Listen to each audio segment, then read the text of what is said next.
नमस्कार द्राक्ष बागायतदार बंधूंनो, मी तुषार जाधव या व्हिडिओमध्ये आपलं सर्वांचं स्वागत करतो. बघायला गेलं तर द्राक्ष ही महाराष्ट्रातील आणि भारतातील प्रमुख नगदी पिकांपैकी एक आहे. परंतु बघितलं गेलं तर मागील काही वर्षापासून द्राक्षामध्ये आपल्याला मोठ्या प्रमाणामध्ये नुकसान बघायला मिळत आहे. ते आपले किडीमुळे असेल किंवा रोगामुळे असेल. तर यामधील सगळ्यात जास्त जी नुकसान करणारी जी कीड आहे आपली ती मिलीबग. ऐन आपला प्लॉट हार्वेस्टिंगच्या वेळेस येत असतो तेव्हा ही कीड आपल्या बागेमध्ये मोठ्या प्रमाणामध्ये प्रादुर्भाव करत असते. बघायला गेलं तर आपण आपले द्राक्ष युरोप, रशिया असेल, बांगला असेल इकडे एक्सपोर्ट करत असतो. परंतु ऐन काढणीच्या काळात या किडीचा आपल्या फळांवरती अटॅक झाला तर अशा फळांना आपली मार्केटमध्ये जी पाहिजे ती किंमत मिळत नाही व ती आपल्या मोठ्या प्रमाणामध्ये नुकसान देखील करत असते. तर या व्हिडिओमध्ये आपण जो काही द्राक्षावरील मिलीबग आहे त्याविषयी आपण संपूर्ण माहिती घेणार आहोत. तसेच त्या मिलीबगचं आपण नियंत्रण वेगवेगळ्या पद्धतीने कसं करू शकतो. जर का आपला एक्सपोर्ट प्लॉट असेल तर या ठिकाणी आपल्याला रेसिड्यूच्या मोठ्या प्रमाणामध्ये लिमिटेशन्स असतात, किंवा लोकल प्लॉट असेल तर लोकल प्लॉटमध्ये देखील आपण कशा प्रकारे नियंत्रण करू शकतो हे आपण या व्हिडिओमध्ये बघणार आहोत. तर जो काय आपल्या विषयात आजचा जो विषय आहे तो म्हणजे द्राक्ष पिकातील मिलीबग नियंत्रण. बघायला गेलं तर जगभरामध्ये मिलीबगच्या विविध आपल्याला स्पेसीज आढळत असतात. परंतु त्यामधील द्राक्षामध्ये आपल्याला प्रमुख दोन ज्या काही स्पेसीज आहे मिलीबगच्या त्या दोन आढळतात. त्यामधील पहिली स्पेसीज म्हणजे जी काही आपली असते ती मॅकॅनोकोकस हिरसुटस, किंवा तिला आपण पिंक मिलीबग किंवा गुलाबी पिठ्या ढिकून असे देखील म्हणत असतो. हा जो काही आपला मॅकॅनोकोकस हिरसुटस किंवा गुलाबी मिलीबग आहे त्याला आपण पिंक हिबिस्कस मिलीबग सुद्धा म्हणत असतो. कारण की जो आपण आपल्या जास्वंदीचं झाड असेल तर जास्वंदीच्या झाडावरती देखील आपल्याला मिलीबगचा मोठ्या प्रमाणामध्ये प्रादुर्भाव मिळतो. त्या ठिकाणी जो मिलीबग असतो गुलाबी कलरचा, गुलाबी स्पेसीसचा, तोच मिलीबग आपल्या या ठिकाणी आपल्याला बघायला मिळत असतो. तो म्हणजे आपला झाला जो पिंक मिलीबग किंवा गुलाबी मिलीबग. तो आपल्याला जो काही त्याचं आवरण आहे किंवा मादी वगैरे असेल ती मादी आपल्याला गुलाबी रंगाची दिसते म्हणून तिला आपण पिंक मिलीबग असं म्हणत असतो. आणि दुसरा जो काय येतो तो आपला तो म्हणजे प्लॅनोकोकस सिट्री. जो काही मिलीबगची स्पेसीज आहे तर ही मिलीबगची स्पेसीज यापेक्षा मादीपेक्षा थोडी वेगळी असते. यामध्ये आपल्याला मादी पिंक मिलीबग मध्ये आपल्याला गुलाबी कलरची मादी दिसते, तर यामध्ये आपल्याला व्हाईटिश कलरची मादी ही मिलीबगची दिसत असते. त्यानंतर जो काही हा मिलीबग आहे, पिंक मिलीबग आहे की आपला व्हाईट मिलीबग आहे हे ओळखायचं असेल तर मिलीबगची आपली काही वैशिष्ट्ये आहेत. त्या वैशिष्ट्यांविषयी आपण माहिती घेऊया. बघायला गेलं तर आता आपलं बोलणं झालं त्याप्रमाणे मिलीबग ही भारतामधील महाराष्ट्रातील बागांमध्ये सर्वाधिक आढळणारी प्रजाती आहे. तर हे जे काही मिलीबग असतात तर मिलीबग ही आपली शरीर आहे त्यांचं ते लंब वर्तुळाकार असतं. तसेच जे काही त्यांचा रंग आहे तो रंग आपला फिकट गुलाबी आपल्याला बघायला मिळत असतो. तसेच ही जी काही आपली मिलीबग आहे तर मिलीबगला आपण सॉफ्ट बॉडी इन्सेक्ट म्हणत असतो. म्हणजे त्यांची ती वरची बाह्य त्वचा असते ती बाह्य त्वचा आपली एकदम आपण म्हणू शकतो लवचिक पद्धतीची असते किंवा मऊ असते. तर जी काही आपली मिलीबगची मादी आहे तर मिलीबगची मादी आपल्याला गुलाबी रंगाची ते सफेद रंगाची बघायला मिळत असते. तसेच जो काही यांच्यामध्ये नर असतो तो नर आपला जो आहे त्याला पंख असतात आणि यामध्ये मादीला पंख नसतात. तो त्यानंतर जी काही आपली उष्ण आणि दमट हवामान आहे तर उष्ण आणि दमट हवामानामध्ये ही प्रजाती मोठ्या प्रमाणामध्ये वाढत असते. आणि मेन कॅरेक्टरिस्टिक जे काही मिलीबगचं आहे तर ती वेलीच्या सालीच्या आत लपून बसते व तिथे मोठ्या प्रमाणामध्ये अंडी देखील घालत असते. जो काही मिलीबग आहे तर मिलीबगचा प्रादुर्भाव आपल्याला कधी आढळू शकतो व कधी आढळणार नाही. तर मिलीबगच्या वाढीसाठी आपण बघू शकतो साधारणतः द्राक्ष बागेमध्ये 3 फेवरेबल कंडिशन आल्या, अनुकूल घटक आले तर मिलीबगचा मोठ्या प्रमाणामध्ये प्रादुर्भाव बघायला मिळतो. तर त्यामध्ये पहिली जी कंडिशन आहे ती म्हणजे आपली 30 ते 40 अंश सेल्सिअस इतके तापमान. मिलीबग आपला हा जनरली उष्ण तापमान म्हणजे उच्च तापमानामध्ये आपल्याला बघायला मिळतो. याचा प्रादुर्भाव बघायला गेलं तर आपल्याला डिसेंबर पासून थोडा जास्त तर एप्रिल पर्यंत जास्त प्रमाणामध्ये किंवा मे पर्यंत मोठ्या प्रमाणामध्ये बघायला मिळतो. तसेच या काळात बघायला गेलं तर वातावरणामध्ये आपल्याला कमी प्रमाणात आर्द्रता असते. तर जेव्हा आपल्या वातावरणामध्ये 40% कमी आर्द्रता असेल तर अशा वेळी आपल्याला या मिलीबगचा प्रादुर्भाव आपल्याला द्राक्ष बागेवरती मोठ्या प्रमाणामध्ये बघायला मिळतो. आणि तिसरं आणि महत्वाचं जे काय आहे, तर जेव्हा केव्हा आपलं मनी पाणी उतरण्याच्या अवस्थेत म्हणजे व्हेरायझन स्टेज असेल किंवा त्यानंतर जेव्हा आपलं साखरेचं प्रमाण वाढायला लागतं द्राक्षामध्ये किंवा मण्यांमध्ये, तेव्हा आपल्याला या मिलीबगचा मोठ्या प्रमाणामध्ये प्रादुर्भाव बघायला मिळतो. आता तर बघायला गेलं तर वाढीसाठी अनुकूल घटक बोलले तर आपल्याला उष्ण व दमट हवामान लागते. तसेच बघितलं हिवाळा पावसाळा त्यांच्या आपल्याला मिलीबगचा प्रादुर्भाव असतो, पण पाहिजे तितक्या प्रमाणामध्ये आपल्याला त्याचा प्रादुर्भाव हा बघायला मिळत नाही. तर त्या तुलनेत उन्हाळ्यामध्ये आपल्याला मिलीबगचा मोठ्या प्रमाणामध्ये प्रादुर्भाव बघायला मिळत असतो. आता जो काही मिलीबग आहे, तर मिलीबग आपला 3 पद्धतीने 3 टप्प्यामध्ये त्याची जीवनचक्र कंप्लीट करत असतो. तर यामध्ये आपला अंडे येतात, नंतर पिले येतात आणि नंतर तिसरं जे येतं ते म्हणजे प्रौढावस्था. आता यामध्ये जी काही अंडी आहे, तर मिलीबगची जी मादी आहे, तर मिलीबगची मादी आपली ज्या काही आपल्या वेलीच्या साली असतील, तर वेलीच्या सालींमध्ये मोठ्या प्रमाणामध्ये अंडी घालत असते. जी काही आपली साल सुटलेली किंवा ओलांड्याची असेल, खोडाची असेल, यामध्ये मोठ्या प्रमाणामध्ये अंडी घालते. तर जी काही एक मादी आहे, तर ती साधारणतः आपली 300 ते 500 अंडी घालते. आणि ही मादी अशी साली वगैरे मध्ये नाही घालत, तर त्यांचं एक स्ट्रक्चर असतं, ते एक मेणासारखी तंतूची पिशवी तयार करतात. त्यामध्ये ही मादी मोठ्या प्रमाणात अंडी घालते. त्यामुळे काय होतं, जे काही मेणाचं आवरण असतं अंड्यांवरती, तर त्या आवरणामुळे जे काही आपण कीटकनाशक किंवा काही फवारणी करत असतो खोड ओलांडे त्यांना, तर त्यामुळे ते त्यामध्ये पेनिट्रेट होत नाही, आतमध्ये जात नाही. अशामुळे जी काही अंडी अवस्था आहे, तर ती अंडी अवस्था आपल्याला नियंत्रित करणं अवघड असतं. त्यामुळे आपल्याला पाहिजे तसं नियंत्रण मिळत नाही. तर जी काही अंडी आहे, ती अंडी आपली साधारणतः 5 ते 10 दिवसात, जसं हवामान असेल, समजा हिवाळा असेल तर हिवाळ्यामध्ये लाईफ स्टेजेस त्यांच्या हळू चालणारे, तेव्हा साधारणतः आपल्याला 5 ते 10 दिवसापर्यंतचा कालावधी हा अंडी उगवण्यासाठी लागू शकतो. त्यानंतर येतात पिली अवस्था. तर ही पिली आपण साधारणतः मिलीबग आपला मादी म्हटली तर मादी आपली 3 इन्स्टार मध्ये आपलं जीवनचक्र पूर्ण करत असते. आणि जो काही नर आहे, नर आपला हा 4 अवस्थांमध्ये त्याचा इन्स्टार पूर्ण करत असतो. तर जी काही अंडी उगवल्यानंतर पिले बाहेर येतात, तर ही पिले ज्यांना आपण क्रॉलर्स पण म्हणतो, ही पिलांची आपली पहिली अवस्था आहे. ही अवस्था आपल्याला नियंत्रित करण्यासाठी एकदम सोपी आहे.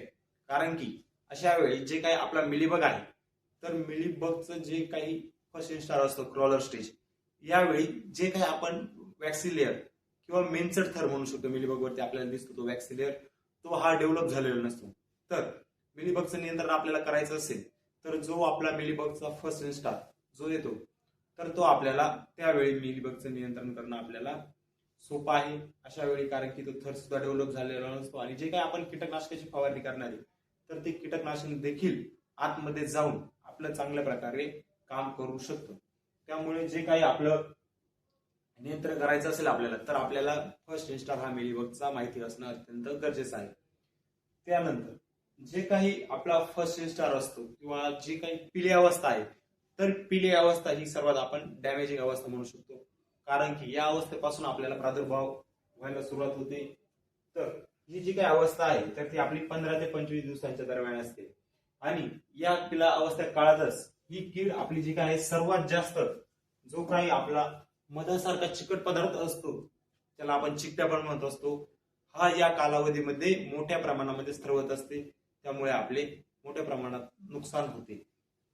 जी काही तिसरी आपली अवस्था आहे, तर तिसरी अवस्था ती आपली प्रौढ अवस्था, त्याविषयी आपण बोललेलो आहे. जी मादी असेल, ती मादी आपली अंडाकृती असेल, गुलाबी रंगाची असेल किंवा पांढऱ्या रंगाची असेल. आणि जो काही नर असेल, तो नर आपला पांढऱ्या कलरचा असतो व त्याला पंख देखील असतात. व त्यामुळे जी काही आपलं मिलीबग आहे, तर मिलीबगचा आपल्याला जी काही मादी आहे, तर ती मादी आपली काय करते, एकाच जागी स्थिरावते. आणि मिलीबग जो नर मिलीबग आहे, तो त्याला पंख असल्यामुळे त्याचा प्रादुर्भाव कमी बघायला मिळतो. जी मादी आहे तिला पंख नसतात.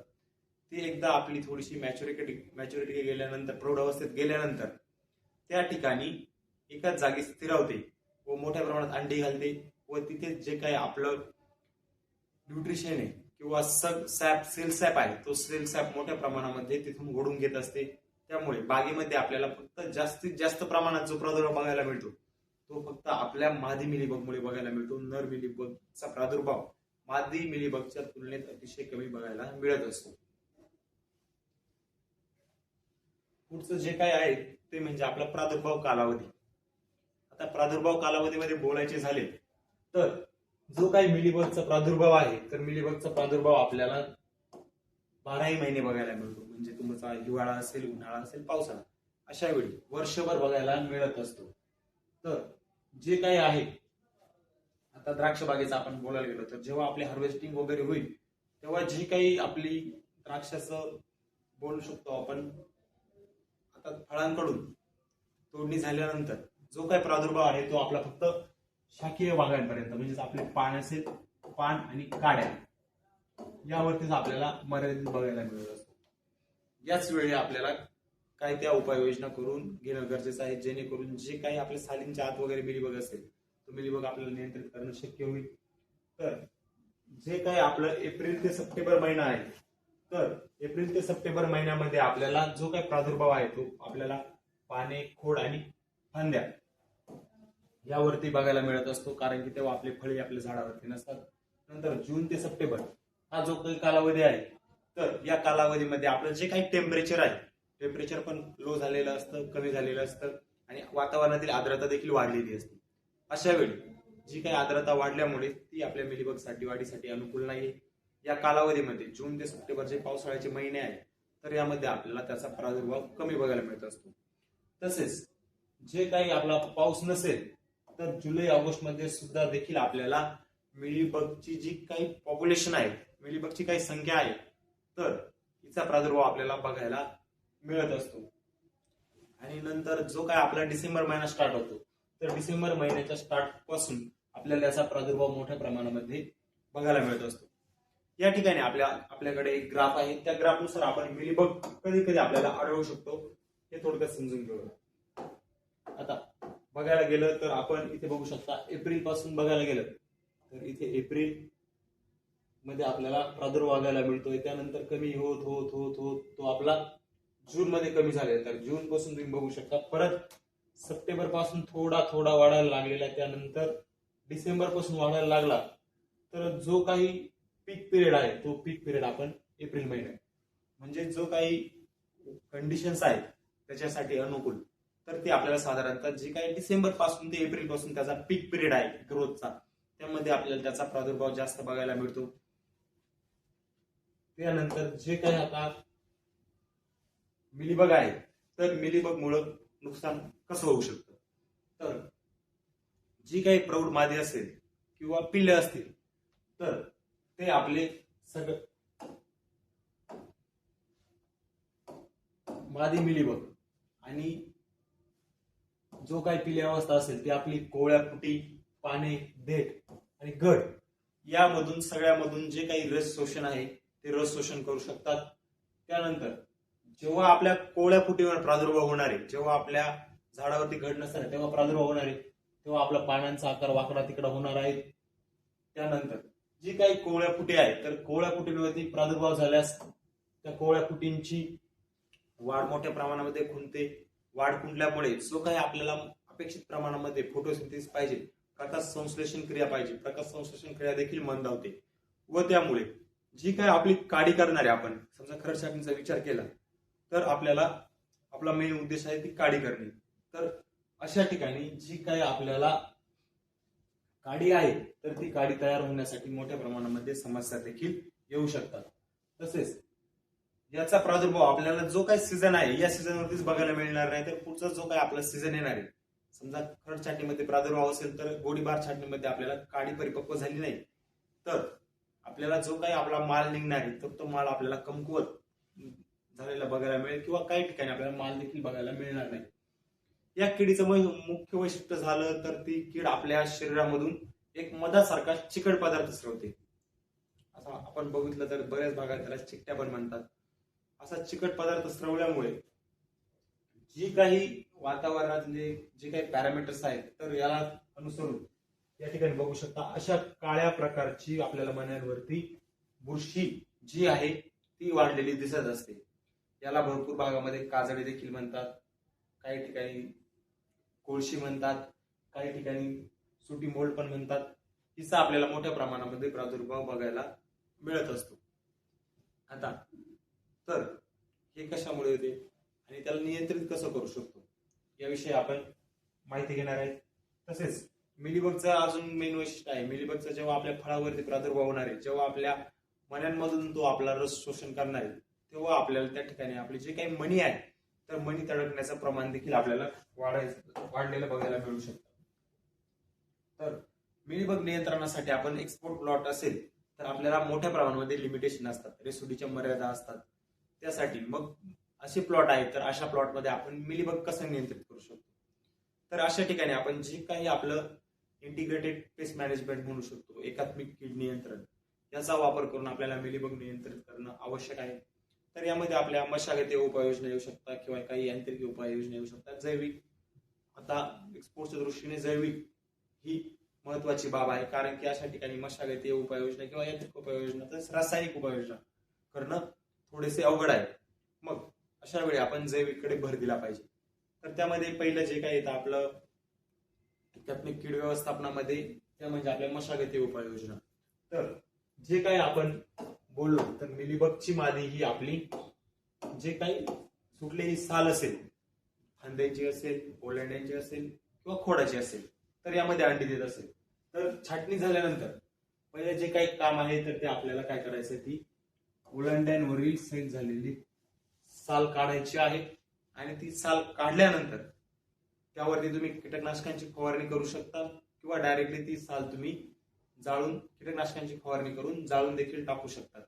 तसेच ती साल काढल्यानंतर समजा आता प्रादुर्भाव झालेला आहे, साल दिसते, तर अशा वेळी काय करायचं, साल काढायची.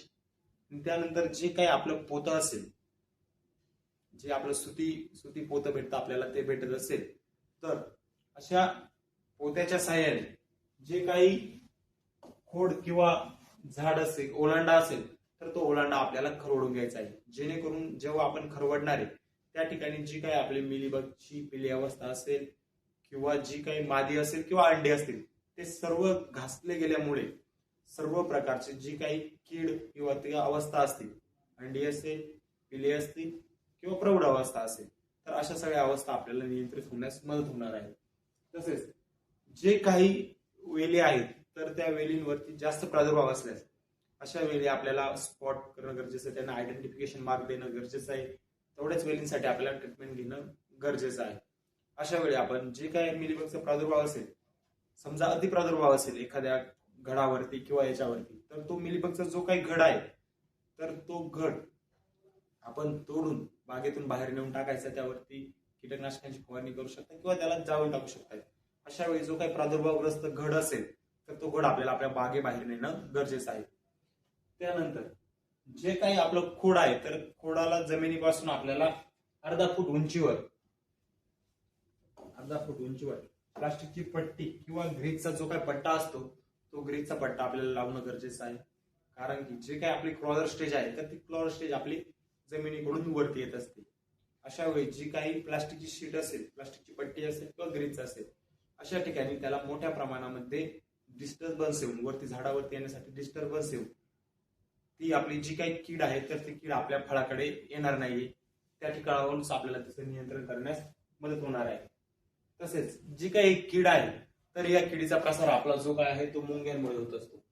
तर जे काही आपल्या बागेच्या आजूबाजूला मुंग्यांची वारुळे असतील तर ती मुंग्यांची वारुळे आपल्याला पहिल्यांदा नष्ट करायची, कारण की ही कीड जी आहे तर ती कीड जी आपला हनीड्यूज क्रिएट केलेला आहे, मधासारखा चिकट पदार्थ जो स्रवलेला आहे त्यावरती येत असते. त्यावरती आल्यानंतर जे काही आपले समजा अंडी असतील किंवा वेगळ्या वेगळ्या अवस्था असतील तर ती एका ठिकाणावरून दुसऱ्या ठिकाणी नेण्याचं काम ह्या मुंग्या मोठ्या प्रमाणात करतात. त्यामुळे ज्या काही मुंग्या आहेत तर त्या मुंग्यांची वारुळे देखील आपल्याला नष्ट करणं गरजेचं आहे. तसेच त्या पुढचं जे महत्वाचं जे काही काम आहे ते आपल्याला काम करणं गरजेचं आहे, ते म्हणजे आपलं कॅनोपी मॅनेजमेंट. आता कॅनोपी मॅनेजमेंट गरजेचं का, कारण की बागेमध्ये जेवढी हवा खेळती राहील तेवढ्या मोठ्या प्रमाणामध्ये ते काही टेम्परेचर असेल किंवा आर्द्रता असेल, ह्युमिडिटी असेल, तर ती आपल्याला नियंत्रित करणं शक्य होतं. त्यामुळे जास्तीत जास्त प्रमाणामध्ये ह्युमिडिटी तयार होत नाही, तेथील आर्द्रता कमी होते व ही आर्द्रता कमी झाल्यामुळे जे काही आहे मिलीबग आहे तर मिलीबगच्या वाढीस आपल्याला चालना मिळत नाही. अशा ठिकाणी तो आपल्याला व्यवस्थितरित्या नियंत्रित करण्यास मदत होते. पुढचे जे काही नियंत्रण आहे ते जैविक नियंत्रण. जैविक नियंत्रणामध्ये मोठ्या प्रमाणामध्ये जे काही भुंगेरे आहेत तर या भुंगेऱ्यांचा वापर केला जात असतो. आता निसर्गामध्येच जे काही भुंगेरे आहेत तर मिलीबगसाठी, खास द्राक्षासाठी जो काही भुंगेर आहे तर तो आहे आपला क्रिप्टोलिमस मॉन्ट्रिझायरी. त्यालाच आपण ढालकिडा म्हणतो किंवा त्याला वेगळ्या नावाने ओळखलं जातं, तो म्हणजे ऑस्ट्रेलियन लेडी बर्ड बिटल. हा जो काही क्रिप्टोलिमस मॉन्टिरायझे आहे तर हा जो काही मिलीबग आहे तर मिलीबगची समजा मादी असेल किंवा अंडी असतील तर त्या अंड्यांच्या बाजूला हा मोठ्या प्रमाणामध्ये अंडी घालत असतो. ही अंडी घातल्यानंतर याची जी काही अंडी आहे तर ते मिलीबगच्या आधी उगवून साधारणतः तुमची ती काही अवस्था आहे तर एक पूर्ण जी अवस्था आहे तो हा साधारणतः आपला 24 ते 48 तासाच्या आत पूर्ण करत असतो. त्यामुळे एकदम फास्ट ग्रोईंग रेट असल्यामुळे याचा जी काही मिलीबग आहे तर मिलीबग पेक्षा लवकर ग्रो होऊन त्यावरती मोठ्या प्रमाणामध्ये खाण्याचं काम करतो. हा जो काही क्रिप्टोलिमस मॉन्टिरायझे आहे तर हा जो आपला फक्त द्राक्ष पिकावरच्या मिलीबगसाठी खास रिकमेंडेड केलेला आहे. तर या भुंग्याची जी काही पिले आणि प्रौढ मादी आहे दोन्ही फिट्या डेकून अंडी तसे जे काही पिले असतील या सर्वांनी नियंत्रित करतात. तर एका एकरासाठी आपल्याला ते काही भुंगे आहेत तर ते आपल्याला 1500 ते 2000 इतक्या प्रमाणामध्ये सोडणं गरजेचं आहे. आता बघायला गेलं तर आपण एक्सपोर्ट प्लॉट करतोय पण आपल्या बाजूचे शेतकरी असतील किंवा इतर शेतकरी असतील त्यांचे लोकल प्लॉट असतील किंवा दुसरे पिकं असतील तर अशा ठिकाणी जे काही शेतकरी आहेत मोठ्या प्रमाणामध्ये रासायनिक कीटकनाशकांचा वापर करत असतात. या रासायनिक कीटकनाशकांचा वापर केल्याने हे जे काही भुंगेरे आहेत तर या भुंगेऱ्यांची संख्या मोठ्या प्रमाणामध्ये कमी होत असते. म्हणून हे भुंगेरे भरपूर शेतकरी शेतामध्ये सोडत नाही. मग अशा वेळी काय करावं? अशा वेळी जो काय बायोलॉजिकल पर्याय आहे किंवा जैविक पर्याय आहे आमच्याकडे काय उपलब्ध असते तर जो काही पर्याय आहे तो पर्याय म्हणजे ज्या काय आपल्या एन्टोमोपॅथोजेनिक फंगस म्हणतो आपण त्याला किंवा एन्टोमोपॅथोजेनिक बॅक्टेरिया असतील काही तर यांचा वापर करणं आपल्याला गरजेचं आहे. या एन्टोमोपॅथोजेनिक बॅक्टेरिया म्हणजे काय, फंगस म्हणजे काय असतं? जनरली अशी जी काही बुरशी आहे ती बुरशी जी काय आपली कीड आहे तर किडीच्या शरीरावरती वाढून तिला नियंत्रित करण्यास आपल्याला मदत करत असतात. निसर्गामध्ये आपल्याला बघितलं गेलं तर व्हर्टिसिलियम लॅकॅनी आहे, तुमची मेटारायझम अॅनोसोपोली आहे, बिव्हेरिया बॅसियाना आहे, तसंच बॅसिलस तुरिनजेनेसिस पण ही एक बॅक्टेरिया आहे, एन्टोमोपॅथोजेनिक बॅक्टेरिया ती पण आहे. परंतु मिलीबग साठी ज्या काही रिकमेंडेड आहे तर मिलीबग साठी आपल्याला 2 ज्या काही फंगस आहे तर त्या फंगस आपण वापरू शकतो. त्यामध्ये पहिली जी येते ती व्हर्टिसिलियम लॅकॅनी, दुसरी जी येते ती आपली म्हणजे बिव्हेरिया बॅसियाना. या 2 ज्या काही एन्टोमोपॅथोजेनिक फंगस आहे तर यांचा आपण नियंत्रणासाठी वापर करू शकतो. जे काही आता मिलीबग आहे तर मिलीबग वरती या कसं कार्य करतात जनरली भरपूर जणांना प्रश्न पडलेला असेल. तर जे काही या आपण फंगस स्प्रे केल्यानंतर जी काही कीड आहे तर किडीच्या शरीराला या चिटकतात. या किडीच्या शरीराला चिटकल्यानंतर त्यांना फेवरेबल कंडिशन आहे तर ह्या पटकन त्यामध्ये आपले जर्मिनेट होतात. जर्मिनेट झाल्यानंतर जे काही किडीचं आपलं आवरण असतं वरचं तर किडीच्या वरच्या आवरणामध्ये जे काही आपलं कायटिनेज असेल, सेल्युलेज असेल असे एन्झाईम सिक्रेट करून त्यामध्ये प्रवेश करतात शरीरामध्ये. शरीरामध्ये प्रवेश केल्यानंतर त्या ठिकाणी मोठ्या प्रमाणामध्ये वाढून तिथे आपली कॉलनी स्टॅबिलाइज करतात, कॉलनायझेशन करतात. ही वसाहत निर्माण झाल्यानंतर ज्या काही फंगस आहेत तर फंगस त्यामध्ये काही टॉक्सिन्स असेल, बॅसिलोइड वगैरे असतील, डिक्लोराइक ऍसिड वगैरे असतील, असे जे काही टॉक्सिन्स आहेत तर ते टॉक्सिन्स स्रवत असते. ते टॉक्सिन्स स्रवल्यानंतर जी काही ऑटोमॅटिकली जे काही फंगस आहे तर ती फंगस आपल्याला किल होण्यासाठी मदत होत असते. तर जे काही आपल्याला उत्पादनं आहे मार्केटमध्ये अवेलेबल भरपूर सारे उत्पादन आहे परंतु त्यांपैकी जे काही आपल्याला चांगले सेल काउंट असलेले असे उत्पादनं वापरणं गरजेचं आहे. कारण की मार्केटमध्ये आपल्याला लिक्विडमध्ये देखील भरपूर उत्पादन मिळतात परंतु आपल्याला पाहिजे असा मार्केटमधून रिझल्ट मिळत नाही. जे काही उत्पादन वापरले त्यांमधून रिझल्ट मिळत नाही. अशा वेळी खर्च करून देखील आपल्याला नियंत्रण मिळत नाही. तर अशा वेळी आपल्याला चांगले उत्पादन वापरणं गरजेचं आहे. त्यासाठी आपण डॉक्टर बॅक्टर्स व्हर्टिगो 4K यामध्ये जी काही आपली व्हर्टिसिलियम लॅकॅनी ही जी काही एन्टोमोपॅथोजेनिक फंगस आहे तर ही डेस्ट्रोस्पोम मध्ये आहे. यामध्ये आपल्याला हाय सेल काउंट देखील मिळतो तसेच ही आपली जी काही मार्केटमध्ये उत्पादन आहे तर उत्पादनांपेक्षा जास्त सेल काउंट पण हिच्यामध्ये आपल्याला आहे. तसेच ही जी काही आहे तर ही आपली स्पोर फॉर्म मध्ये आहे. जनरली जेव्हा आपण हिला पाण्यामध्ये टाकू तर पाण्यामध्ये टाकल्यानंतर हा ऍक्टिव्हेट होईल, त्यानंतर त्याचं कार्य चालू करेल. याचा डोस आपल्याला साधारणतः 500 ग्राम प्रति एकर या प्रमाणामध्ये फवारणीमधून करायचा आहे व जे काही जमिनीमधून आपल्याला वापर करायचा आहे तर जमिनीमधून आपल्याला 1 किलो प्रति एकर या प्रमाणामध्ये वापर करायचा आहे. दुसरं जे काही आपल्याला एंडोम पॅथोजेनिक आहे ती म्हणजे आपली बिव्हेरिया बॅसियाना. बिव्हेरिया बॅसियाना देखील आपण फोर्क्युलिक्स बेस जी मधली आहे ती वापरू शकता, कारण की यामुळे देखील आपल्याला हाय सेल काउंटमुळे जी काही पॉप्युलेशन आहे तर ती पॉप्युलेशन कमी करायला मदत मिळेल. तसेच जे काही आपल्याला पुढे असेल, खोडकीड असेल, मिलीबग असेल किंवा इतर काही किडी असतील तर यांचं सर्वांचं नियंत्रण असेल तर त्यासाठी आपण जे काही एंटोमोपॅथोजेनिक फंगस आहेत व्हर्टिसिलियम लॅकॅनी, बिव्हेरिया बॅसियाना आणि मेटरायझम ॲनोसोकोल यांचा कन्सोर्शिया डॉक्टर बॅक्टोस विवियम फोर्के या उत्पादनाचा वापर केल्यास ज्या काही आपल्या किडी आहेत द्राक्षबागेमध्ये जवळपास सर्वच किडींवरती नियंत्रण करण्यास आपल्याला मदत होणार आहे. याचा वापर आपण फवारणीसाठी 500 ग्राम आणि ड्रिप ड्रेंचिंग मधून 500 ग्राम ते 1 किलो या प्रमाणामध्ये करू शकतो. त्यानंतर सुरुवातीच्या अवस्थेत आता आपण या ठिकाणी बघू शकतो ज्या काही एंटोमोपॅथोजेनिक फंगस आहे तर एंटोमोपॅथोजेनिक फंगस जो काही मिलीबग आहे तर मिलीबग वरती कसं हे करायचं. जो काय हा मिलीबग आहे आपण बघू शकतो या ठिकाणी मिलीबग आणि त्यावरती ग्रो झाल्यानंतर ज्या काही व्हर्टिसिलियम लॅकॅनी असेल किंवा बिव्हेरिया बॅसियाना असेल तर त्या या मिलीबग वरती इथे ग्रो झालेला आपल्याला दिसतात.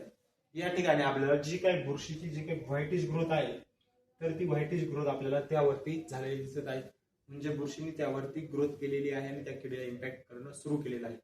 जो काही आपण म्हणू शकतो तर आपल्याला जी काही व्हर्टिसिलियम लॅकॅनी आहे आणि बिव्हेरिया बॅसियाना आहे या दोन्ही मध्ये आपल्याला अशी बुरशी आपला जो काही मिलीबग आहे तर मिलीबग वरती आपल्याला पांढऱ्या कलरची वाढ झालेली दिसली तर समजून घ्यायचं की आपल्याला आपला मिलीबग नियंत्रण मिळालेलं आहे. त्याला जे काही आपलं हे आहे व्हर्टिसिलियम लॅकॅनी घेतलं तर त्याला आपण व्हाईट हॅलो इफेक्ट म्हणू शकतो किंवा जे काही बिव्हेरिया बॅसियाना वापरलेलं असेल तर त्याला जो काही व्हाईट मस्कडाइन डिसीज जो काही आहे तर तो रोग होतो व त्यामुळे अशी व्हाईटिश ग्रोथ होते व आपल्याला त्यावरती नियंत्रण मिळत असते.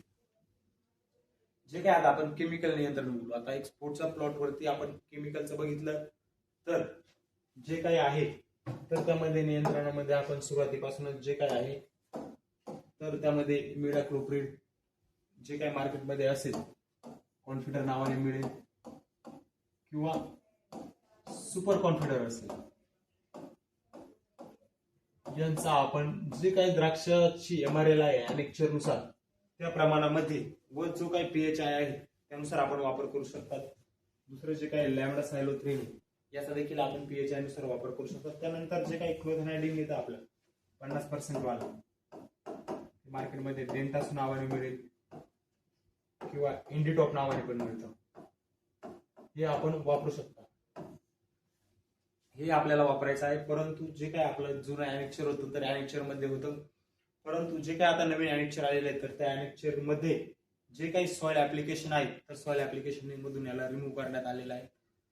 याची पण आपण नोंद घ्यावी, कारण की याचा पीएच आहे सध्या जे काय अॅनेक्चर आलेला आहे आपला अॅनेक्चर 5 नवीन त्यामध्ये याचा आपल्याला पीएचआय चा उल्लेख आढळत नाही. तर जे काही एनआरसीचा अॅनेक्चर आहे तर अॅनेक्चर मध्ये आपल्याला दोन जे काही आपले हे आहे केमिकल आहे तर केमिकलचा आपल्याला उल्लेख आढळतो. यामध्ये आपला आहे ते प्रोफेन्झिन 25%, जे काय आपलं मार्केटमध्ये आपल्याला ॲप्लोड नावाने मिळतं रॅलिसचं ते आहे.